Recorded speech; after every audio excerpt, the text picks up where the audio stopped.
Hey, Steelers Nation. In today's episode, we're going to be doing it a little bit different. Instead of seeing my face the whole time, we're going to be breaking down how the Steelers do their jet sweeps in three specific examples that they did in the game against Tampa Bay. And we're going to break down the film, when they were successful, why they were successful, and when not, and ultimately how it looks when we're drawn up correctly. So, in breaking down this Steelers end around, we're going to look at this from a couple of different angles and see what it is that the Steelers do right and do wrong in this play, and why it is that this ultimately ended up leaving the scheme when it was all said and done. So we start this play by looking at the box and the way that the defenders are drawn up. So we see that from the left half down, we see these four players right here in the box. Whereas at the top of the screen, we have five. Okay, that makes sense. There are three of the eligible receivers for the Steelers at the top of the screen and one down low. So when we see the starting point of this play, the natural advantage is to this side of the field. We already are trying to run into a disadvantage for the simple fact that there are not enough bodies, 1, 2, 3, to cover 1, 2, 3, 4. Mathematically, you're already starting to lose. This is where, when we talk about the Steelers allowing Kenny Pickett to go into an audible, that they will be much better off this year than last year. Because as they eventually do this play and have the receiver run around, what we're going to see here is that there's no ability to seal the edge, which causes the inevitable penetration. And it really puts everyone in a situation where there's no practical sense that this play can work. The Steelers essentially have destined themselves to make a mistake here because they don't have the numbers. Now, furthermore, we can compound the fact that Gentry is supposed to be the lead blocker and doesn't touch anyone on this play. Really doesn't help. And the fact that it's just a lateral play that never gets vertical. And as Pickens gets pushed further in the backfield, there is no opportunity to create growth. For a running play to be successful, we need to have vertical up the field movement. So let's look at another time that the Steelers did that in the same game. All three of these examples are going to come from the game against Tampa Bay because flat out the Steelers stopped running the ball in this fashion after the bye week. So looking at this jet sweep to Johnson, we're going to first notice two things initially. First, there's a reason Claypool's not a Steeler anymore. But furthermore, we're going to start with the exact same breakdown as before. At the point of line of scrimmage, where is the natural advantage for this play? In this case, ball's on the hash, which makes it really easy. We look to the outside. We have three players to the left, and then we have the one-on-one coverage on Claypool, the safety over the top. So in terms of numbers, the Steelers are lined up quite well. 1, 2, 3 for 1, 2, 3. And then we got Najee eventually supposed to hitting up here on the safety. This is an incredibly well drawn up play in terms of the numbers. At least you have a hat on every. And what we see is the eventual fact that they're running zone as this slot corner does not come across the field with Johnson. So the motions do tell you a lot in terms of the scheme, which is why you need to come up to the line of scrimmage faster to be able to utilize them. However, what we ultimately see here is Johnson doesn't block the right guy. It is problem one here. Or correction.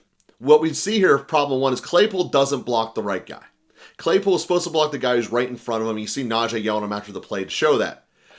The other problem here is that bringing the underneath pull around of Gentry, and I'm going to highlight that on this go around. What the Steelers do here is they put themselves in a spot where they already have number advantages, and then they're going to try to back pull Gentry behind the play, thinking that he can do this long motion and cut off one of the linebackers faster than if he just swooped downfield and got in their way. Obviously, cutting across the formation would be much more efficient, and it's the way you draw up most blocking schemes. But this is one of the flaws that you can see are easily identifiable and correctable, and it's something that seems like nothing. Like, why does this matter if Gentry's coming around here? Well, flat out because it's another indication that you could have taken blockers out of the play. You could have taken the backside linebacker, 54 David, who, again, would have made the play had Claypool blocked right on his side. The fact that Claypool messes up first does not excuse the poor schematics of this play. And again, this is what Canada was brought for. His jet sweeps, his end arounds were supposed to be all the rage and make things successful. And if you look at the wide receivers' average on running plays, it's insignificant. They are wasted plays that we don't gain anything out of. For those in Steelers Nation who keep saying we need to do more end arounds so we can get the ball in the hands of people like Austin this year who's got the speed, way to get Claypool engaged in the thing, it's a horrible idea. And we see this one here going to the return man for that game, Sims. And this was one of these forced plays to try to get the ball in his hand. A, because he was rarely on the field on offense, everyone knew it was happening. But B, we're going to break it down the same way we broke the other three before we see the complete failure to do the block here. Pre-snap, we look at it. Draw the line down the center. Everyone is tight to the line of scrimmage. And with all the Steelers formation bringing their eligibles in, the extended outside, the outside corner, is now basically in the box. It's a big problem with all the bunch formations and having all of your eligibles, 1, 2, 3, 4, 5, tight to the quarterback, tight to the center. And this is why you should spread the ball out, quite frankly, because it helps in things like this. But furthermore, when we look at basic running play math, you know you're going to be running to the bottom of the screen here. Who has more people? On 5 on defense down here, with 4 blockers. You're setting yourself up for failure before it even starts, let alone the fact that you lose the mismatch. You flat out lose the one-on-one block. And that's going to happen sometimes. That's not the criticism of this play. The criticism of the play is basic math. Because you ultimately end up down 2 blockers whenever you need to get through here. There's not an opportunity for success. And we see this in virtually every single jet sweep or run around, end around, whatever they're calling it today. It's all the same play. We're giving the ball to receiver, hoping he runs laterally to be able to cut it up. The problem is that's not how it works with blocking schemes. And also the people in which you're depending for the key blocks of these plays are the ones who are least qualified to do the key blocks. Warren can't take anyone out. He's not supposed to. He's a running back. A guard is supposed to take people out. Run between the tackles, make plays better, and throw the ball to your receivers. Don't treat them as running backs. You need to get someone in the game, draw better passing plays. Don't do this kind of thing, and it has been a bane of the Canada offense that basically guarantees you a much harder drive. Remember, when we're on defense and we get a sack, it almost guarantees a punt a play and a half later, as long as there's no defensive penalty.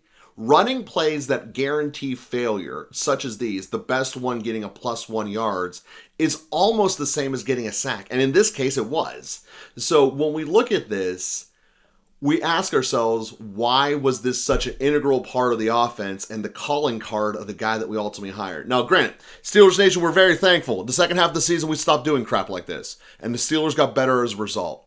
So we hope that as this year goes on, Kenny's able to read the situations, put himself in audibles, and I really, really hope that we take all of this left to right, give the ball to receivers on handoffs out of the game. I think that at the end of the day, we should trust Kenny, let him put the ball downfield, because that's going to be tomorrow's episode. Some of the great reads Kenny made as a rookie and how he has already started his development. Steelers Nation, glad you're with us, and we'll be with you again here tomorrow.